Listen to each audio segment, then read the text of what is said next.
बिस्मिल्लाहिर्रहमानिर्रहीम। अस्सलाम वालेकुम दोस्तों, कैसे हैं आप सब लोग? खैरियत से? उम्मीद करता हूँ खैरियत से होंगे और मेरी वीडियो से कुछ ना कुछ सीख रहे होंगे। आज बात करते हैं एक ऐसी प्रोडक्ट की जो कि पाकिस्तान से एक्सपोर्ट तो बहुत ज्यादा होती है, लेकिन उसका पता बहुत कम लोगों को है, और वो किस तरह एक्सपोर्ट होती है ये भी बहुत कम लोगों को पता है।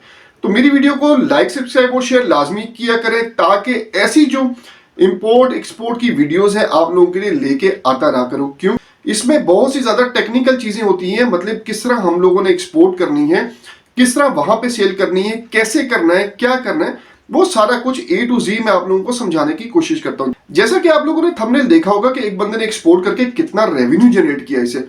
अब उसने एक्सपोर्ट कैसे किया है, उसकी ट्रिक क्या थी इसकी एक्सपोर्ट करने की, वो सारे इस वीडियो में आप लोगों के साथ डिटेल के साथ शेयर करूंगा। हम इस वीडियो में बात करेंगे कि शुगर केन को पाकिस्तान से कैसे एक्सपोर्ट किया जाता है।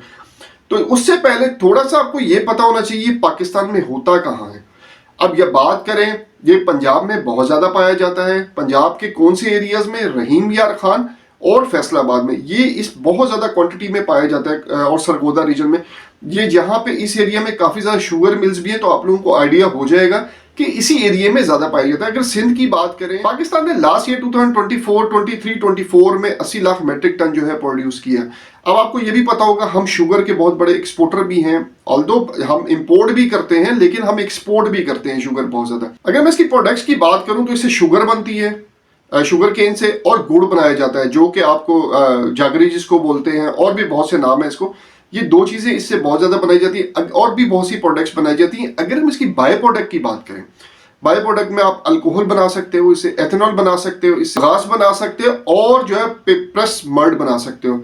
अब बगास और प्रेस मड अगर आप गूगल करेंगे तो आप लोगों को बड़ा क्लियर समझ आ जाएगी ये दो प्रोडक्ट्स और होती क्या है। अच्छा, इसके एचएस कोड की बात करते हैं तो 07 चैप्टर में आता है, 10 इसका सब चैप्टर है, 07108000 इसका एचएस कोड है। ऑलमोस्ट सारे फ्रूट एंड वेजिटेबल जो है इसी उससे एक्सपोर्ट हो रहे होते हैं, इसी एचएस कोड से एक्सपोर्ट हो रहे होते हैं। मेजर एक्सपोर्टर्स की बात करें तो उसमें इंडिया हमारे रीजन में सरे फहरिस्त है, उसके बाद ब्राजील आता है, उसके बाद चाइना आता है, और बहुत ज्यादा कंट्रीज हैं। लेकिन जो मेनली है वो 3-4 कंट्रीज है जो बहुत बड़े एक्सपोर्टर है। हम मेक्सिको भी है और हमारा नाम भी उनके अंदर आता है। अब बात करते हैं कि शुगर केन को एक्सपोर्ट कैसे किया और किस तरह जो है उसने रेवेन्यू इकट्ठा किया सारा।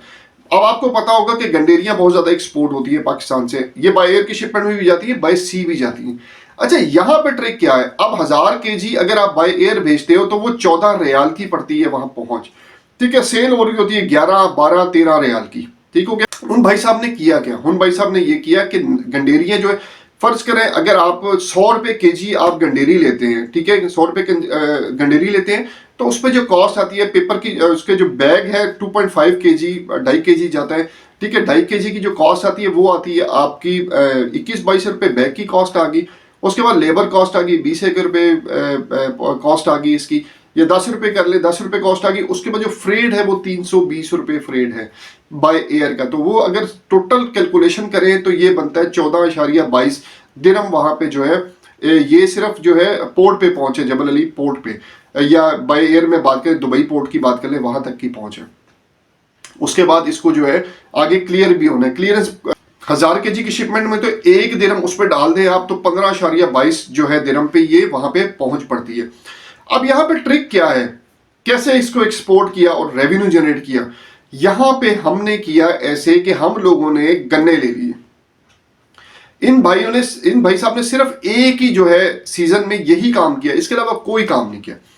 इन्होंने क्या किया? इन्होंने सबसे पहले दुबई का विजिट किया, दुबई की मार्केट को देखा, दुबई को एनालाइज किया कि यहाँ पे कैसे काम हो रहा है, ठीक है, क्या चीज यहाँ पे लेके आऊं, किस चीज को मैं सेल करूं तो ज्यादा प्रॉफिट कमा सकता हूं। गंडेरी बहुत ज्यादा चलती है, ऐसी बात नहीं गंडेरी चलती नहीं है, ठीक है। दुबई नहीं, दुबई के अलावा भी आगे वो होती है, शिप होती है, मतलब दूसरी सिटीज में भी जाती है। इतनी तो सिटीज है दुबई की, आप हिसाब लगा लें कितनी उनकी जो है सिटीज है। वहां हर जगह, हर उस पे मार्ट वगैरह पे जो छोटे छोटे जो उन्होंने बनाए जैसे ग्रोसरी शॉप्स है उन पे भी सेल होती है ये। तो यहाँ पे उन्होंने जब इसका जो किया उसको मुआवजा किया, जाके दुबई विजिट किया। दुबई विजिट उसने किया इसलिए क्योंकि वो काम करने में इंटरेस्टेड था, उसने कुछ तो करना था। अच्छा, वहां जाके उसने विजिट किया, सारा कुछ चेक किया, आके उसने कहा जी मैंने जो है शुगर केन को एक्सपोर्ट करना है। अच्छा, यहाँ पे एक चीज और क्लियर कर दूं कि शुगर केन हमारे जो है ना अक्टूबर से दिसंबर तक जो है ये इसकी कटाई होती है, और फेब से अप्रैल तक इसकी जो कल्टीवेशन होती है, ठीक है। तो यहाँ पे आके उसने माइंड बनाया, जून जुलाई अगस्त में वो गया, उसने आके वहां पे सारा देख के माइंड बनाया। माइंड बनाने के बाद, क्योंकि सिर्फ पाकिस्तान ही एक्सपोर्ट नहीं कर रहा होता, और भी कंट्री से जो इंडिया है वो भी एक्सपोर्ट कर रहा होता है, जिस तरह मैंने आपको बताया चाइना भी एक्सपोर्ट कर रहा होता है। तो वहां पे उसने जेन बनाया कि अच्छा इसकी डिमांड ज्यादा है, जब डिमांड ज्यादा होती है तो कैसे एक्सपोर्ट किया जाता है, तो फिर कुछ छोटी छोटी आइटम्स एक्सपोर्ट नहीं किए बाय एयर, तो बहुत ज्यादा एक्सपेंस कर, हाँ सब्जियां वगैरह बाय एयर जाती जरूर है, ठीक है, वो तो खराब हो जाती है, पेरिशेबल आइटम है, ये भी पेरिशेबल आइटम है, लेकिन ये थोड़ा टाइम निकाल लेती है। अच्छा, गन्ने को हम लोग अब इसने क्या किया, गन्ना यहाँ से जब आया पाकिस्तान, इसने देखा कि हाँ भाई ये तो बड़ा एक साइंसी काम है, तो इस पे हम अच्छा रेवेन्यू जनरेट कर सकते हैं। तो देखो हर चीज में रेवेन्यू जनरेट करने के लिए ना आपको ट्रिक्स चाहिए, ठीक है, रातों रात तो आप अमीर नहीं हो सकते, लेकिन ट्रिक्स यूज करके आप कुछ ना कुछ अर्निंग कर सकते हो, ज्यादा कर सकते हो। हर चीज में एक साइंस है, साइंस यूज करोगे तो आप अच्छा रेवेन्यू जनरेट कर सकते हो, जिस तरह इन भाई साहब ने किया, बहुत अच्छा रेवेन्यू जनरेट किया। अच्छा, यहाँ पे फिर इन्होंने आके गन्ने को जो है उन्होंने अपना जो है ना, इसने गन्ना मन के हिसाब से जो है परचेज किया। अब कहां से किया, अब जाहिर सी बात है इसने जो है फार्मर से डायरेक्ट परचेज किया, क्योंकि ये पहले आता मंडी ये वो फलाना टमकाना, इसने डायरेक्ट, क्योंकि हमारी जो है बहुत ज्यादा इसकी जो है ना कल्टीवेशन है, ठीक है, हार्वेस्टिंग के टाइम ये चला गया फार्मर के पास, वहां पे इसने जाके गन्ना उनसे डील कर ली कि जी मुझे इतने सीजन में आपका गन्ना चाहिए, हर एक दिन के बाद 2 दिन के बाद मुझे इतने टन जो है ना गन्ना चाहिए, मतलब ये भी पेरिशेबल आइटम है। तो रेफी इसने जो ट्रिक खेली ना, वो इसने बाय सी की खेली। अब इसने गन्ना यहां से लिया, गंडेरी नहीं ली इसने गन्ना लिया, पैकिंग जो है बाय एयर भेज दी इसने, जिस तरह भी भेज दी, इसने गन्ना लिया यहाँ से, गन्ने को जो है इसने जो है यहाँ से गन्ना एक्सपोर्ट किया, ठीक है। अब जब गन्ना यहाँ से एक्सपोर्ट किया इसने, गन्ना यहाँ से मन के हिसाब से लिया, रेफ्रिजरेटर कंटेनर 40 फुट लिया, 40 फुट कंटेनर में गन्ना लोड कर, यहाँ से इसमें यह है कि इसने साफ करके इसको जो है पानी से वॉश करके, गन्ना हमेशा पानी से वॉश करके ही जाता है, पानी से इसने वॉश किया, वॉश करने के बाद इसने उसकी जो है 10-10 केजी की पैकिंग बनाई, 10 केजी 20 केजी 30 केजी की इसने पैकिंग, मतलब पैकिंग क्या होता है, डंडे जो है उनको जो है नीचे से रैप किया जाता है, रैप करके उसको जो है टेप कर दी जाती है। इस तरह उसने लोड कर दिया, लोड करने के बाद इसने जो है कंटेनर में लोड किया, लोड करने के बाद एयरपोर्ट पे भेज दिया। इसमें कोई डॉक्यूमेंट्स भी इतनी रिक्वायरमेंट जो एग्रीकल्चर प्रोडक्ट के लिए डॉक्यूमेंट रिक्वायर्ड होते हैं वही डेफिनेटली वही लगे, वो ऑलरेडी मैंने आप लोगों को बताया हुआ, वही डॉक्यूमेंट्स इसने यूज किया। अच्छा, यहां से इसका गन्ना जो है जो दुबई पे पड़ा गया, जब पहुंच गया, अब ये डिटेल डिस्कशन करके आया हुआ था, जब ये दुबई गया था तो कंपनी से बात करके आया हुआ था, जी मैं आपकी कंपनी पे इंपोर्ट करूंगा, उसकी जो आगे के खर्चे सारे वो मैं बेयर करूंगा। तो ठीक है, वो कंपनी से बात हो गई थी कि जी आपने इस कंपनी से इसको इंपोर्ट कर लीजिएगा, वो मिनिमम चार्जेस लेते हैं। आप किसी से भी बात करेंगे ना तो वो ऑब्वियसली देखो, हर बंदे को रिक्वायरमेंट है पैसे की, तो वो कोई भी परसेंटेज 1 2 3 जहां पे भी वो आप मुकते हैं वो मुका के आपसे डन कर देता है, वो अपनी कंपनी अपने लाइसेंस पे वो आपको इंपोर्ट करा देता है। इंपोर्ट कराने के बाद अब उसने क्या किया, वो ले गया उसको, क्योंकि ऑलरेडी विजिट करके आया तो वो सारी प्लानिंग करके आया हुआ था। देखो प्लानिंग भी मस्ट है और ट्रिक्स भी मस्ट है। प्लानिंग आपने पहले करनी है, ट्रिक्स उसके बाद आपको समझ आती है कि ये कर सकते हैं। अब आपने प्लान कर लिया और ट्रिक यूज कर दी, वहां पे गन्ना सारा आपका गोदाम में चला गया। आपको पता है ये खराब नहीं होता जल्दी, वहां पे लेबर, बंगाली लेबर सस्ती मिल जाती है, पर आप उसको हायर कर लें, ठीक है, मंथली के हिसाब से हायर करें। आपको आपका स्कोप और वर्क क्या है, ठीक है, आपने मंथ बाद पैसे देने, एडवांस तो देना नहीं है, ठीक है, आपको जो पेमेंट आएगी उसी में से आपने कट करके देने।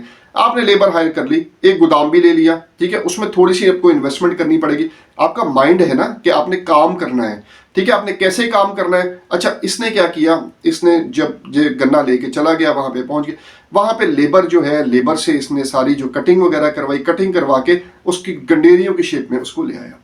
अब गंडेरियों की शेप में लाके उसने जो है कुछ तो जो है मंडी में सेल कर दी। अब कंटेनर 40 फुट का कंटेनर एक बड़ा कंटेनर होता है, ठीक है, अब मतलब कि 27-28 टन जो है वो गन्ना आता है, ठीक है। अच्छा, वहां पे उसने जो है उसको कटाई कुटुई करवा के उसने जो है उसको मार्केट, कुछ तो मंडी में सेल कर दी और कुछ उसने जो है वहां पे, अब वो प्रेजेंट है ना वहां पे, क्योंकि कमाना है उसने, तो वो प्रेजेंट है वहां पे, ठीक है। अगर 2 लाख रुपए लगा रहा है, 4 लाख रुपए लगा दिया उसने, आने एक दफा गया आया, एक दफा गया फिर आ, अब एक दफा गया है ना, ठीक है, मतलब दूसरा चक्कर है ये, ठीक है। अब 4 लाख लग गया या 5 लाख लग गया, अब 5 लाख इसी में से रिकवर करेगा वो, ठीक है, इसी में से रिकवर करके पीछे वो अपनी गेम बना के चला गया। कोई कजन को कह गया, कोई दोस्त को, कोई रिलेटिव हो गया, कोई भी होगा, भाई हो गया, उसको कह गया भाई अब ये पीछे से अब आपने यहाँ से लोडिंग करनी, मैं जो हूँ 30 दिन या 40 दिन दुबई के अंदर ही। अच्छा, यहाँ पे बड़ी बात यह है कि खाना पीना आप अपना कर ले, लेकिन जिस कमीशन एजेंट के आप जिससे इंपोर्ट करवा लें तो उसे कह भी सकते हैं कि यार मुझे एक कमरा जो है कहीं पे ले दे, या आप पीछे जो है कहीं पे कमरा एक ले सकते हैं, या कमरा नहीं ले सकते बल्कि आप जहाँ पे जो 10 बंदे 8 बंदे एक रूम में रह रहे होते हैं वहीं पे आप एडजस्ट कर सकते हैं। कोई ऐसी बात नहीं, आपने 30-40 दिन रहना, आपने कौन सा सालों साल वहां पे रहना है, ठीक है। अगर आप ऑब्वियसली देखो आपकी अपनी पर्सनैलिटी में ना आप पैसे ज्यादा इन्वेस्ट करना चाहते हैं तो कमरा ले लो या होटल में बुकिंग करा लो, नहीं तो आप किसी के साथ भी आप शेयरिंग पे एक जो है आपको गद्दा मिल जाता है या बेड मिल जाता है, जिस तरह भी है वो आपको एक दे देते हैं। अच्छा, यहाँ पे अब आपने सारी जो है उसकी वो कर ली। जो 14 दिरहम का आपका जो पहुंच पड़ रही थी, मतलब 14 नहीं 15 15.5 पहुंच पड़ रही थी, वही आपकी 6 दिरहम या 7 दिरहम पहुंच पड़ रही थी, ठीक है। 7 दिरहम पौंड पड़ रही थी और वो बिक रहा था 12 दिरहम का। जो 2.5 किलो की पैकिंग है ना वो 12 दिरहम की बिक रही थी। अब 12 दिरहम की जो बिक रही थी, अब आप ये मुझे बताएं कितना प्रॉफिट हो गया? 5 दिरहम का प्रॉफिट हो गया, लेबर का खर्चा निकाल के, सारा कुछ खर्चा निकाल के, वहां पे इंपोर्ट सब कुछ करके, कमीशन को भी दे के आपको जो है 5 दिरहम पर बैग में बच गए। अब यहां पे देखो कैलकुलेशन थोड़ी सी करते हैं। कैलकुलेशन ये है कि आपने जो 27 टन जो 28 टन माल लोड किया, उसमें कितने ये बैग बनेंगे आपके 2.5 kg के? हम लगाते हैं जी हमें 2 टन या 3 टन का लॉस हो गया, ये हमारे पास बच गया 25 टन माल। 25 टन में से 10,000 kg के 2.5 किलो के बैग बन जाएंगे, ठीक है। अब 2.5 किलो के बैग में हमने जो है कॉस्ट कर दी, बैग की कॉस्ट भी इंक्लूड कर दी, हमने सारा कुछ इंक्लूड करके ना हमारी जो कॉस्ट पड़ी 6 दिरहम की कॉस्ट पड़ गई। वर्स्ट केस सिनेरियो हमारा 7 दिरहम का बिक गया, रेट नीचे आ गया। बेस्ट केस सिनेरियो हमारा 12 दिरहम का बिक गया जो ऊपर था। हम एवरेज लगा लेते हैं, हमारा 9, हमें 3 दिरहम बचे। 7 से बिका, 7 का बिका और 12 का बिका, हमने एवरेज लगा ली 10 का बिका। हमारी जो मतलब 6, 6.5, 7 ही कर लेते हैं, हमें 3 दिरहम बच गए। 10,000 मल्टीप्लाई बाय 3 दिरहम करें तो 30,000 रुपया बनता है। अब आप कैलकुलेशन करेंगे तो 22 लाख रुपए बनता है। ये ट्रिक थी जो इस्तेमाल करने के बाद जो है बंदा इतने पैसे कमा सकता है। अब लोग कहते हैं कि यार इतने पैसे फ्रूट एंड वेजिटेबल में कैसे कमाए जाते हैं? सर यहाँ पे थोड़ी प्लानिंग के साथ चलें, ट्रिक्स के साथ चलें। यहाँ पे ये सारे बैग इसने मंडी में नहीं बेचे, इसने लोडर रक्शे में लोड करके डिफरेंट शॉप्स पे भी भेजे, ठीक है। अगले दिन रेवेन्यू उसमें से पैसे आ गए, अगले दिन आ गए, कोई मसला नहीं है, ये तो उधर ही है, ठीक है। इसने आगे दे दिए, ये नहीं कि इसने सारा माल एक ही जगह पे भेज दिया कि वो पैसे आएंगे ही नहीं इसके बाद, ठीक है। फर्ज करो 50 बैग के पैसे मर भी गए तो कोई मसला नहीं है, 50 के मर गए, 100 के मर गए, खैर है, बाकी तो रिकवरी होगी सारी, ठीक हो गया। अब 22 लाख में से इसने 5 लाख अपना खर्चा निकाल दिया, ठीक है, आने जाने का जो भी था। इसने 1 लाख 2 लाख रुपए और निकाल दिया 22 लाख में, 22 में से 5 निकाला 17, आप 15 लाख रुपए बचत निकाल लें। एक कंटेनर की 15 लाख रुपए बचत, जो इसने ट्रिक इस्तेमाल की, आप सोच भी नहीं सकते क्या ट्रिक है, ठीक है। ट्रिक मैंने आपको बताई। बात ये है, देखो प्लान के साथ चलोगे तो एक्सपोर्ट में बहुत पैसा है। फिर मेरे नीचे जो है ना कमेंट में बहुत ज्यादा जो आते हैं, जो वीडियो के नीचे कमेंट आता है ना, उसमें बहुत ज्यादा आते हैं कि ये सबस बाग दिखाता है। भाई मैं एक्चुअल स्टोरी सुनाता हूं आपको, एक्चुअल तरीका बताता हूं आपको कि भाई लोग ऐसे काम करते हैं। बताता कोई नहीं है भाई आप लोगों को ये चीज। क्यों नहीं बताता? क्योंकि कल को आप भी खड़े होकर ये काम करने लग जाओगे, क्योंकि आपके पास 4 पैसे हैं तो आप भी कर सकते हो। आपको नजर आएगा यार ये बंदा 15 लाख रुपए कमा रहा है, तो मैं भी कमा सकता हूँ यार इतने पैसे लगा के, ठीक है। इसमें इन्वेस्टमेंट भी कम है, गन्ना कितना सस्ता मिलता है आपको, 6 लाख रुपए 5 लाख रुपए आपकी जो है 4.5-5 लाख रुपए आपका फ्रेड है, ठीक है। उसके बाद आपके 2 लाख रुपए ट्रांसपोर्ट है, 7 लाख रुपए हो गया, बाकी 4-5 लाख रुपए का या 10 लाख रुपए का गन्ना को 15-20 लाख की इन्वेस्टमेंट है। 20 लाख लगा के आप 22 लाख रुपए, ये मैं रफली बताया, इस पे कमेंट ना करने लग जाइएगा कि 20 लाख कैसे लग जाता है, ऐसी बात नहीं, ये वो मैंने एक रफली बताया। इतना लगा के अगर 22 लाख या 15 लाख कमाते हो तो क्या क्या जाता है आपका बेनिफिट, है ना। तो इसी तरह स्टेप बाय स्टेप आप चलो, स्टेप बाय स्टेप आप इंक्रीज करोगे, ठीक है।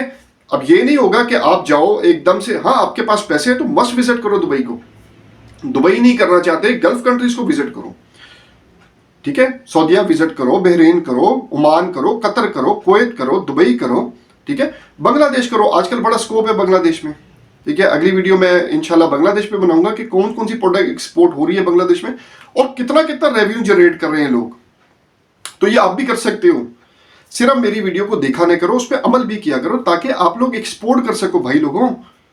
ये जो है ना, ये लोग कर रहे हैं, ये ट्रिक्स यूज करते हैं। हम कहते हैं ना यार फ्रूट एंड वेजिटेबल में कैसे रेवेन्यू जनरेट होता है, ये तो रोज सुबह ऊपर होता है सुबह नीचे होता है। ये पागल है जो एक्सपोर्ट कर रहे हैं यार। कमीशन एजेंट अपना 5% ले लेता है यार, बाकी भाड़ में जाए।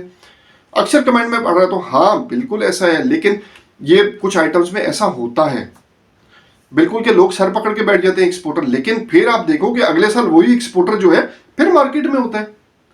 क्या इतना पैसा कहां से आता है? इसमें कोई तो गिदड़ सिंह ही है ना जो वो इस्तेमाल करता है, कुछ तो है जो वो यूज करता है। आप सर पे खड़े हो, माल बेचो सर पे खड़े होके, कोई फ्रॉड नहीं होगा आपके साथ, ठीक है। तो ये अब एक ये आप लोगों के साथ एक्चुअल फैक्ट यूज किया, एक्चुअल ट्रिक आप लोगों को बताई कि शुगर केन भी डेफिनेटली एक्सपोर्ट होता है और बहुत ज्यादा क्वांटिटी में एक्सपोर्ट होता है, ठीक है। तो जब एक्सपोर्ट होता है आपका शुगर केन भी निकल सकता है, क्योंकि लोग वहां पे गन्ने का रस भी पीते हैं। जिस तरह पाकिस्तान में वहां पे भी इंडियंस हैं, बंगालीज हैं, दुबई वो हैं, पाकिस्तानीज हैं, ठीक है, बहुत ज्यादा हैं क्वांटिटी में, तो वो लोग भी पीते हैं वहां पे। मैं सऊदीया गया मदीना मुनव्वरा में, तो वहां पे उसके गन्ने की जूस था, गन्ने की वो उसने लगाई हुई थी और काफी ज्यादा वो गन्ना सेल कर रहा था और जूस सेल कर रहा था वो। तो आप लोग भी कर सकते हैं यार, ये छोटी छोटी एक्सपोर्ट करके ना अच्छा रेवेन्यू जनरेट कर सकते हैं। 4-5 बंदे मिलके कर लो, अगर एक बंदा नहीं कर सकता 4-5 बंदे मिलके कर लो, लेकिन करो तो सही, कुछ ना कुछ करो। चलें, उम्मीद करते हैं आपने इस वीडियो से भी कुछ ना कुछ यार सीखा होगा। सीखा है ना तो वीडियो को लाइक कर दो और सब्सक्राइब चैनल को लाजमी कर दो अगर आप नए हो तो। अगर आप पुराने हो तो प्लीज वीडियो को शेयर अपने दोस्तों के साथ कर दिया करो, ताकि कोई भी इंपोर्ट एक्सपोर्ट सीखना चाहता है ना, मेरी मेहनत जो है ना, मैं मेहनत कर रहा हूं आप लोगों पे ताकि वो रंग ले। चलें, मेरा मिशन पाकिस्तान के एक्सपोर्ट को इंक्रीज करना है, इसमें मेरा साथ दीजिएगा। अगली वीडियो तक के लिए अपने भाई को इजाजत दीजिएगा। अल्लाह हाफिज।